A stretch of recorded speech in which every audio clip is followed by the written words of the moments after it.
ଆପଣ ଆସିକି ଦେଖୁନାହାନ୍ତି ସରକାରୀ ଲୋକ ହେଇଛ ତମେ କ'ଣ କରୁଛ? ଆମ ଘର ଦୁଆର ପାଣିରେ ଭାସିଲାଣି। ଘର ଦୁଆରରେ ମାନେ ଆସନ୍ତୁ ଦେଖିବେ ସତ କି ମିଛ ସାପ ବେଙ୍ଗ ଧେଣ୍ଡୁଆ ଆମ ଘରେ ପଶିଛି। ରୋଷେଇ କରିକି ଆମେ ଆଇଛି ଖାଇମୁ କେମିତି? ଦେଖିକି ଯାଆନ୍ତୁ।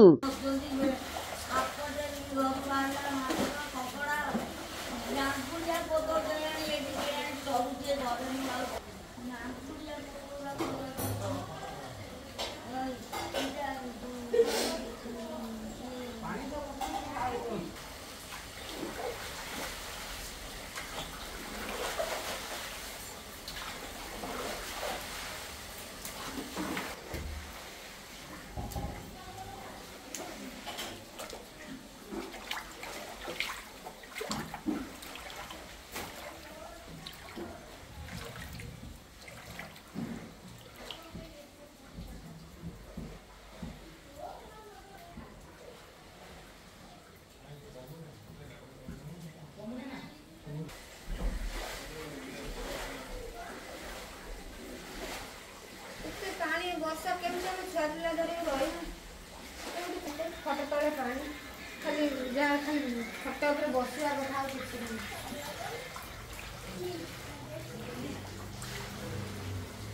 ଆଗପଟେ ପାଣି, ପଛପଟେ ପାଣି, ଘର ଭିତରେ ପାଣି, କେମିତି ରହିବୁ?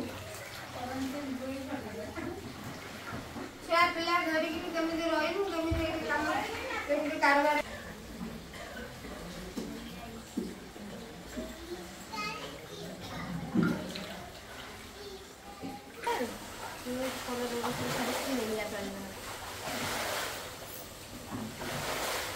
ଆପଣ ଆସିକି ଦେଖୁନାହାନ୍ତି ସରକାରୀ ଲୋକ ହେଇଛ ତମେ କ'ଣ କରୁଛ? ଆମ ଘର ଦୁଆର ପାଣିରେ ଭାସିଲାଣି। ସାପ ବେଙ୍ଗ ସବୁ ପଶିଲେଣି। ରୋଷେଇବାସ ବି କରିପାରିବୁ ନାହିଁ। ସବୁ ବରଷ ଏମିତି ହଉଛି।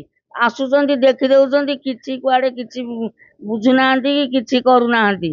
କ'ଣ ଆମେ ଆଉ କେମିତି ରହିମୁ, କେମିତି ଚଳିମୁ? ଆଉ ତମେ ଆସିକି ଦେଖିକି ଯାଇକି କ'ଣ ବ୍ୟବସ୍ଥା କର। ଘର ଦୁଆରରେ ମାନେ ଆସନ୍ତୁ ଦେଖିବେ ସତ କି ମିଛ ସାପ ବେଙ୍ଗ ଧେଣ୍ଡୁଆ ଆମ ଘରେ ପଶିଛି। ରୋଷେଇ କରିକି ଆମେ ଆଇଛି ଖାଇମୁ କେମିତି? ଦେଖିକି ଯାଆନ୍ତୁ। ଆଜି ରୋଷେଇ ବୋଷେଇ ସବୁ ବନ୍ଦ, ଘର ଦ୍ୱାର ଭାସୁଛି ପାଣିରେ। ଲାଇଟ୍ ବି ଜଳୁ। ଦେଖନ୍ତୁ ବର୍ତ୍ତମାନ ଆମର 4-5 ବର୍ଷ ହେଲାଣି ପରିମଳ ବ୍ୟବସ୍ଥାରେ ସହାୟତା ଦିବସ ପାଳନ କରାଯାଉଛି, କିନ୍ତୁ ମ୍ୟୁନିସିପାଲିଟି ତରଫରୁ ଆମର ଗ୍ରାମ୍ୟ ସାଥୀ ମଧ୍ୟ ରହିଛନ୍ତି। ଆମ ଘରକୁ ପ୍ରତ୍ୟେକ ଥର ଆମେ କମ୍ପ୍ଲେନ୍ ଦେଉଛୁ।